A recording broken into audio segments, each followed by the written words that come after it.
जाएंगे। हमें मन को समझना चाहिए, हमें इस बात को नहीं भूलना चाहिए कि तमाम प्रदेशवासी हमें देख रहे हैं, इस चर्चा से सार्थक चीज जो हम मुद्दा उठा रहे हैं सामने आए। एक मिनट आप प्रकाश जी सुनिएगा, रघु जी आप सुनिएगा। प्रकाश जी आप आश्चर्य लग रहा है कि मैं बोलता हूं और वो बोलना शुरू कर देते हैं। चिंता न करिए, चिंता न करिए, चिंता न करिए। प्रकाश जी हमको क्या बताना चाह रहे हैं, हमको सब पता है। प्रकाश जी, रघु जी, आप दोनों को भरपूर समय मिलेगा, बशर्ते कि आप लोग, हम देश की जनता को बताना चाहते हैं।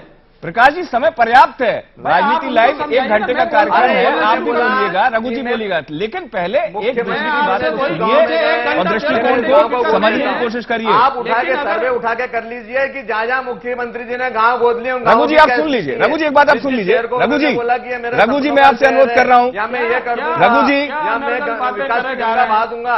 अरे आप जाके ग्राउंड पे देखिए तो सही, क्या मुख्यमंत्री की घोषणा की दिक्कत यही है रघु जी, समस्या यही हो जाती है। पब्लिक मीटिंग में जनता तक क्या पहुंचा, समस्या यही, दिक्कत यही है। समस्या हमें शुरू होने पहले एक दूसरे को सुन ले हम विनम्रता से, तब हम किसी सार्थक विषय पर जाएं। क्या केवल धारा प्रभाव बोलने से किसी चीज का समाधान निकलेगा? प्रकाश जी रुकिए, प्रकाश जी मैं आपको रोक रहा हूं, अनुरोध करके रोक रहा हूं। प्रज्ञान जी आप बोलिए, कुछ बोल रहे थे। सहयोग किया, इतिहास में इतना पैसा रघु जी माफी चाहूंगा, रोक रहा हूं। रघु जी जरूर किया है कि रघु जी योजनाओं का नाम बदलकर अपनी योजना लागू की है। अटल ज्योति ये केंद्र की योजना है। ये समस्या है, ये बड़ी समस्या है। कांग्रेस में ऐसा क्यों हो जाता है? नाम चेंज किया उसका, हर केंद्र आप सुन लीजिए रघु जी, नाम चेंज करके यहाँ इंप्लीमेंट किया है और कुछ। प्रकाश जी ने संयम धारण कर लिया। रघु जी आप थोड़ा संयम धारण करिए, बेचारे प्रकाश जी जो है वो संयम धारण कर चुके हैं, वो लगातार अभी तक बोल रहे हैं। प्रज्ञान जी आप इस बीच कुछ बोल रहे थे ताकि मैं चर्चा को आगे बढ़ाऊं।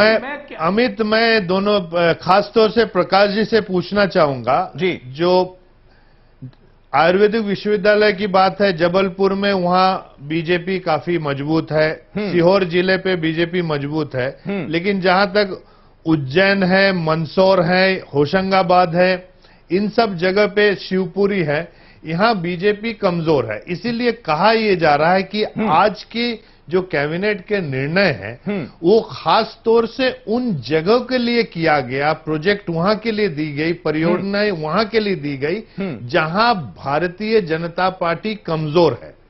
चलिए, तो क्या इससे हम प्रकाश जी ये माने कि बीजेपी उन जगह पे सिलेक्ट करके ये परियोजनाएं ला रही है ताकि चुनाव में फायदा ले जा सके?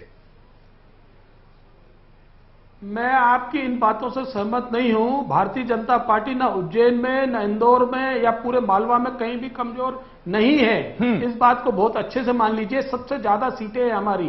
आप अगर विधानसभा वाइज देखेंगे तो हमारे पूरे के पूरे वहां से विधायक हैं। आप केवल एक रमेश चंद्र गुट्टू की और उनकी जो बात कर रहे हैं सांसद की, वो किन परिस्थितियों के तहत वो जो एक हम लोकसभा का चुनाव हारे थे, इसके कारण से हम कोई उज्जैन संभाग में कहीं कोई कमजोर है, यह गलत है सोचना। मुख्यमंत्री होशंगाबाद जिस चीज की आवश्यकता है, जैसे हमारे साथी नहीं, जो अचानक जिन क्षेत्रों पर आपसे वही कहा कि हमारी कुछ जिन क्षेत्रों पर अगर मान लो अचानक कृपा होती है, प्रकाश जी, नहीं विशेष नहीं, तो पहले क्यों नहीं हुआ? देखिए मुख्यमंत्री पहले क्यों नहीं हुआ? क्षेत्रों में जाते हैं, पहले क्यों नहीं हुआ? पहले से ही चल रहा है, अनेक योजनाएं दी हैं।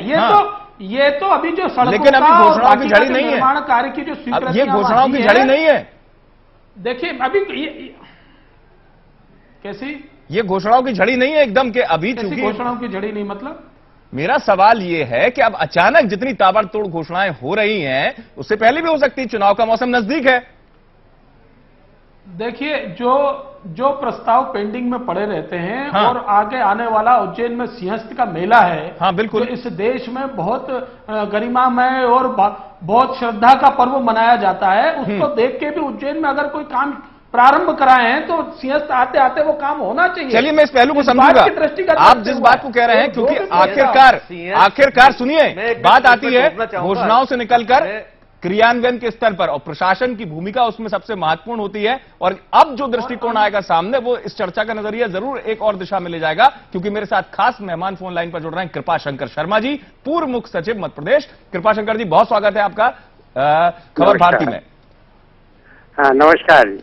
कृपाशंकर जी, मैं एक विद्यार्थी की तरह आपसे समझना चाहूंगा, यहां पर आप प्रशासन के शीर्ष स्तर पर रह चुके हैं, और हमारे जो मेहमान हैं उन तक भी ये बात पहुंचे, दर्शकों तक भी पहुंचे, कि अगर मान लीजिए कोई सरकार चुनाव से पहले बहुत बड़ी बड़ी घोषणाएं करती है और उसके क्रियान्वयन के स्तर की अगर बात आती है, तो कृपाशंकर जी यथार्थ के स्तर पर